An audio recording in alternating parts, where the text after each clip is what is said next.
अभी हमने बात की कि अगर ए और बी पॉजिटिव हैं तो ए जी से बड़ा होगा या बराबर होगा और इक्वल होंगे।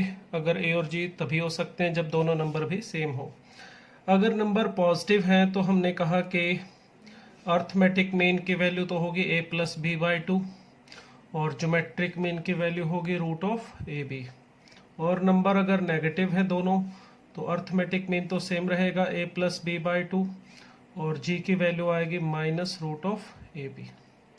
अब यहाँ से एक छोटा सा रिजल्ट हम और बनाएंगे जिसको हम कई जगह पर यूज़ में लेंगे, काफ़ी काम आता है वो रिजल्ट। क्या है देखिए, अगर मैं एक नंबर ले लेता हूँ x, वो पॉजिटिव है, ठीक है। x अगर पॉजिटिव है तो मैं क्या करता हूँ, a को मान लेता हूँ x और b को ले लेता हूँ 1/x। अब देखिए ज़रा, अर्थमेटिक मीन क्या होना चाहिए, a plus B by two यानी कि x प्लस 1/x और ज्योमेट्रिक मीन होना चाहिए root of A B which is equal to 1। तो अगर x पॉजिटिव है तो डेफिनेटली a और b भी क्या होंगे, इस केस में पॉजिटिव ही होंगे। तो इसका मतलब हम बोल सकते हैं इस केस में जो अर्थमेटिक मीन है वो ज्योमेट्रिक मीन से बड़ा होगा। और अगर इसको यहाँ पे अप्लाई करूँ तो अर्थमेटिक मीन का मतलब x plus 1/x by two greater than equal to root of A B which is equal to 1। तो रिजल्ट क्या मिल रहा है हमें, x plus 1/x greater than equal to 2। तो अगर x पॉजिटिव है देखिए, तो उस केस में प्रॉपर्टी बनती है कि x प्लस 1/x की वैल्यू हमेशा 2 से इनफाइनाइट के बीच में लाई करेगी।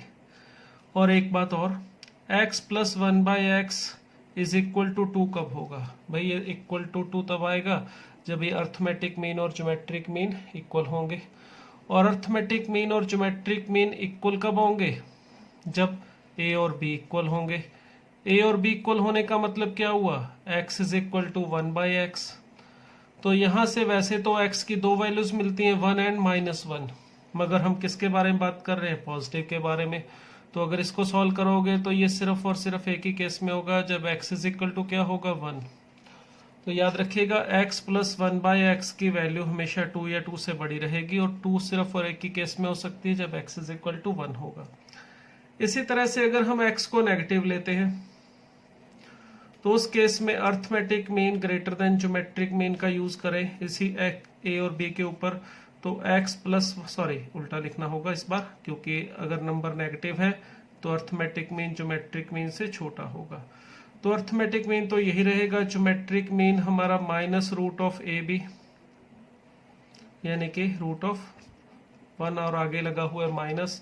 तो इसका मतलब इस केस में हमारा x प्लस 1/x जो होगा वो किससे छोटा आ रहा है, हमेशा -2 से। तो इसका मतलब हम ये कह सकते हैं कि अगर x नेगेटिव है तो x प्लस 1/x की जो वैल्यू है वो हमेशा माइनस इनफाइनाइट से -2 के बीच में लाई करेगी। और ये बात भी बोल सकते हैं कि ये x plus 1/x is equal to -2 कब होगा, सिर्फ और सिर्फ एक ही केस में, जब अर्थमेटिक मीन ज्योमेट्रिक मीन के इक्वल हो। मगर यहाँ पर यही कहानी am is equal to gm हो तो अप्लाई करेंगे तो क्या मिलेगा, मेरे पास a is equal to b से यही चीज़ आएगी, x is equal to 1/x। अब यहाँ से मगर इस बार x की जो वैल्यू मिलेगी -1 वो लेनी है क्योंकि इसमें x नेगेटिव है, ठीक है। यहाँ पर x पॉजिटिव था तो हमने बोला था कि इक्वल टू 2 सिर्फ तभी आएगा जब x इज इक्वल टू 1 होगा, यहाँ पर -1, ठीक है। तो ये हमारी प्रॉपर्टी है, इसको मैं ब्रेक करके एक बार अलग से लिख देता हूँ क्योंकि इसका काफ़ी यूज़ अपने को मिलेगा, ठीक है। तो प्रॉपर्टी जो हमने अभी लिखी है वो क्या बनी है, ये प्रॉपर्टी कुछ इस तरह से बनती है कि x प्लस 1/x की वैल्यू हमेशा या तो माइनस इनफाइनाइट से -2 के बीच में लाई करेगी, ठीक है, या फिर लाई करेगी 2 से इनफाइनाइट। यहाँ पर तब होगी जब x नेगेटिव होगा और यहाँ पर तब होगी जब x पॉजिटिव होगा, क्लियर। और x प्लस 1/x 2 के इक्वल सिर्फ और सिर्फ एक ही केस में हो सकता है जब x इज इक्वल टू 1 हो, और -2 के इक्वल तभी हो सकता है जब x हमारा -1 हो। तो ये एक प्रॉपर्टी है, इसे ध्यान रखेंगे, ठीक है। एक छोटा सा एग्जांपल ले लेते हैं, चलिए इसके ऊपर। हमें कह दिया जाए कि अगर 5 power x minus 1 x plus 1, 5 power x plus 1 a and 5 power 1 minus x are in AP। अगर ये AP में है, ठीक है, then find range of a की रेंज हमें पता करनी है। हमें बता रखा है कि ये तीनों नंबर जो है हमारे वो किस में है, AP में। अब देखिए 5 पावर 1 प्लस एक्स ए और 5 पावर 1 माइनस एक्स, ये हमें बता रखे हैं AP में। तो हमारी डेफिनेशन के अकॉर्डिंग आर इन AP। अगर 3 नंबर AP में हो तो रूल होता है twice of the middle term that is 2a is equal to a plus c, इन दोनों का sum that is 1 plus x plus 5 power 1 minus x. इन दोनों में से देखिए अगर मैं 5 कॉमन निकाल लूं तो इसको लिख सकता हूं 5 power x plus 5 power minus x, जिसे ऐसे लिखा जा सकता है, ठीक है। तो a की जो वैल्यू आ रही है वो आ रही है 5/2 5 power x plus 1 upon 5 power x। हमें इसकी रेंज पता करनी है, ये बताना है कि a की वैल्यू कहाँ से कहाँ तक लाई करेगी। अब इसमें देखिए जो 5 पावर x है, अगर इसे मैं t समझ लूं और 5 पावर x को अगर हमने t लिखा है और हमें पता है 5 पावर x की जो वैल्यू है पता होना चाहिए, अगर नहीं पता है कि हमेशा 0 से बड़ी ही रहती है। अगर बेस पॉजिटिव हो, पावर कुछ भी करो, रियल पावर, तो ये वैल्यू कभी भी 0 या उससे छोटी नहीं बनती है, हमेशा पॉजिटिव रहता है। तो t हमारा पॉजिटिव है, तो बाय प्रॉपर्टी जो हमने ऊपर लिखी t प्लस 1/t, जो कि यहाँ पर 5 power x plus 1/5 power x है, ये हमेशा 2 या 2 से बड़ा ही रहेगा। तो ये वाली वैल्यू हमारी 2 से इनफाइनाइट के बीच में लाई करेगी या 2 से बड़ी रहेगी। और इनटू क्या है, 5/2।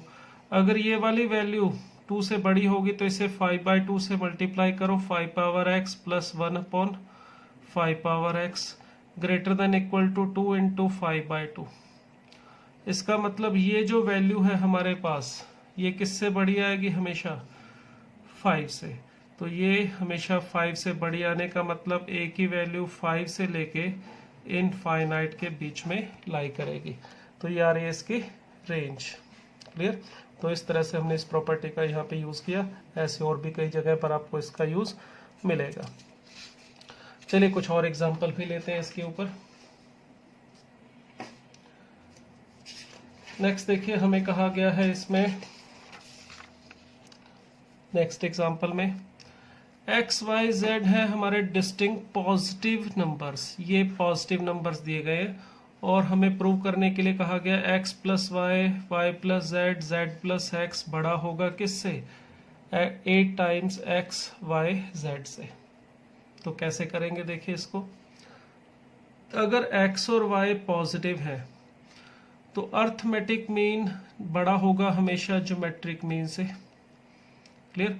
और ये डिस्टिंक्ट भी बोला हुआ एक्स वाई, तो यहाँ पर ये ग्रेटर देन ही रहेगा, इक्वल टू नहीं आएगा, क्योंकि इक्वल टू होने के लिए क्या चाहिए, नंबर इक्वल भी होने चाहिए। एक्स और वाई पॉजिटिव तो दिए ही है, साथ में डिस्टिंक्ट भी वर्ड यूज किया गया, इसलिए मैंने यहाँ पर सिर्फ ग्रेटर देन का साइन लगाया। तो अर्थमेटिक मीन होना चाहिए एक्स प्लस वाई बाई 2 और ज्योमेट्रिक मीन होना चाहिए रूट ऑफ एक्स वाई।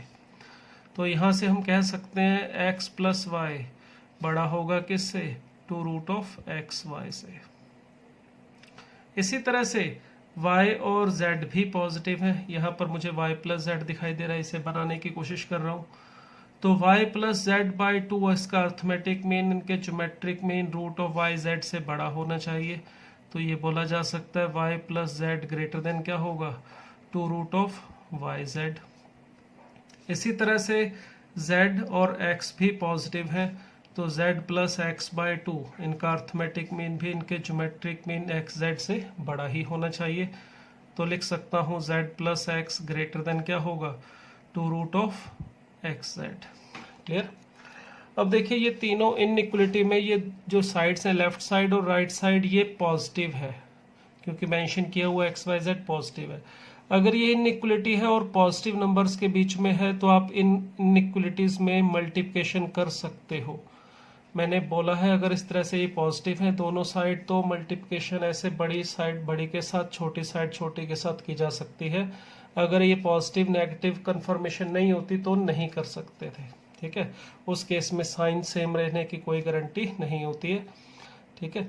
अब अगर यहाँ पर साइन सेम है तो हम पॉजिटिव है तो हम इसको ऐसे मल्टीप्लाई कर सकते हैं, तो ये आ जाएगा x plus y into y plus z into z plus x greater than 8 आ जाएगा यहाँ पर। और इन तीनों को मल्टीप्लाई करोगे तो देखो root of x square y square and z square which is equal to x y z. तो देखिए x plus y into y plus z into z plus x ये किससे बड़ा आ रहा है 8xy जेड से, ठीक है। अब देखिए यहाँ पर हमें हिंट मिल रहा था 8 का, इसलिए थोड़ा ये आइडिया हुआ इनके नीचे 2 2 2 होगा वो 8 बन रहा है। मगर कोई ज़रूरी नहीं यहाँ 8 दिया होता, मान लो स्टेटमेंट में इस तरह से प्रूव करना होता, prove that x y plus y z plus z x greater than होगा एक्स वाई जेड। फिर कैसे होता, फिर भी ऐसे ही होता। क्यों?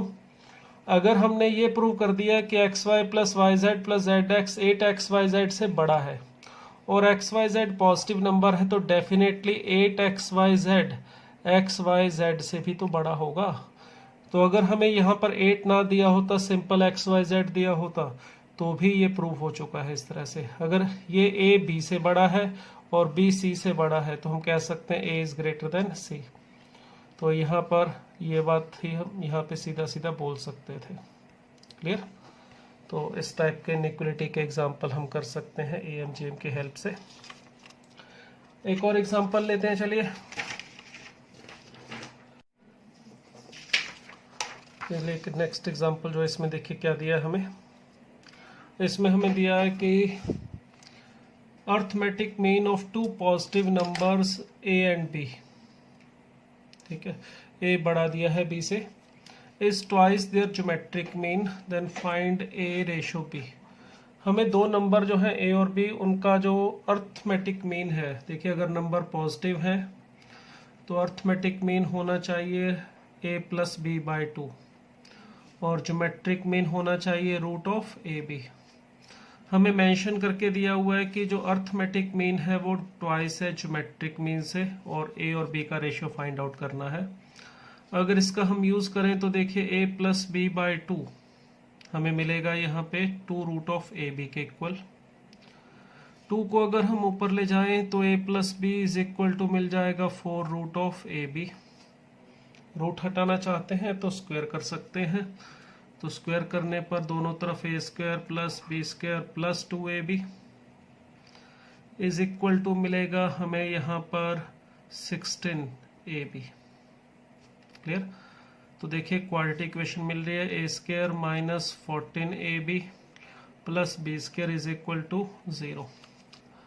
अब ये फैक्टराइज तो हो नहीं रहा है, तो चलिए काम करते हैं। हमें ढूंढना क्या था, a अपॉन b, ये हमें फाइंड आउट करना था। तो हम क्या करते हैं, इसको बनाने की कोशिश करते हैं। उसके लिए क्या करते हैं, दोनों तरफ मैं यहाँ डिवाइड कर देता हूँ ए बी से, सॉरी बी स्क्वायर से डिवाइड कर देता हूँ ताकि हमें ए बी में a अपॉन बी मिल जाए। ये जो हमारे पास इक्वेशन थी इसमें अगर हम बी स्क्वायर से डिवाइड करें तो हमें मिल जाएगा यहाँ पर a अपॉन बी का square minus 14a upon b और प्लस 1 इज इक्वल टू 0। हमें a अपॉन बी ढूंढना है तो एक काम करते हैं, थोड़ा लिखने में आसानी हो तो इसमें क्वाड्रेटिक इक्वेशन में a अपॉन बी को t लिख लें तो हमें मिल जाएगा t square minus 14t plus 1 is equal to 0। अब इसमें अगर t की वैल्यू फाइंड आउट करनी है फॉर्मूला लगा दें minus b which is equal to plus 14 plus minus root of b square 14 का square 196 minus 4ac that is 4 upon 2a। तो देखिए t that is a upon b, इसकी हमें वैल्यू मिल रही है 14 plus minus root of 192 by 2। इसको देखो 64 इंटू 3 192 होता है, ठीक है। तो इसमें से 64 आप बाहर निकाल सकते हैं, दैट इज 14 प्लस माइनस यहाँ पर मिल जाएगा 8√3/2, ठीक है। अब अगर हम इसमें 2 कैंसिल कर दें तो हमें वैल्यू मिलेगी, एक तो 7 प्लस 4√3, एक 7 माइनस 4√3। अब कौन सी वैल्यू लेनी है इसमें से, देखिए a/b की दो वैल्यूज मिल रही हैं, 7 प्लस 4√3 और एक 7 माइनस 4√3। क्लियर। अब इसमें से कौन सी रखनी है और कौन सी छोड़नी है, इसका डिसीजन कहाँ से होगा? इसका डिसीजन ये जो इंफॉर्मेशन इसमें दे रखी थी a ग्रेटर देन b, यहां से होने वाला है।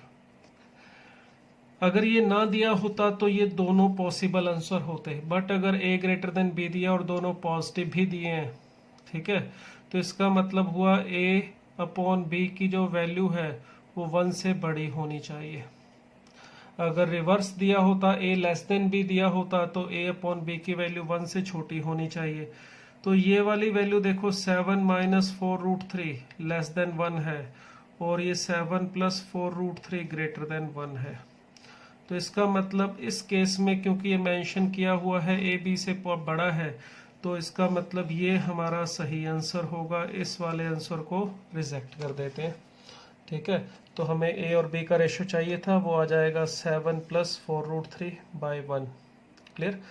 तो ये था हमारा कुछ रिलेशंस के ऊपर AMGA में। चलिए नेक्स्ट कॉन्सेप्ट पे चलते हैं।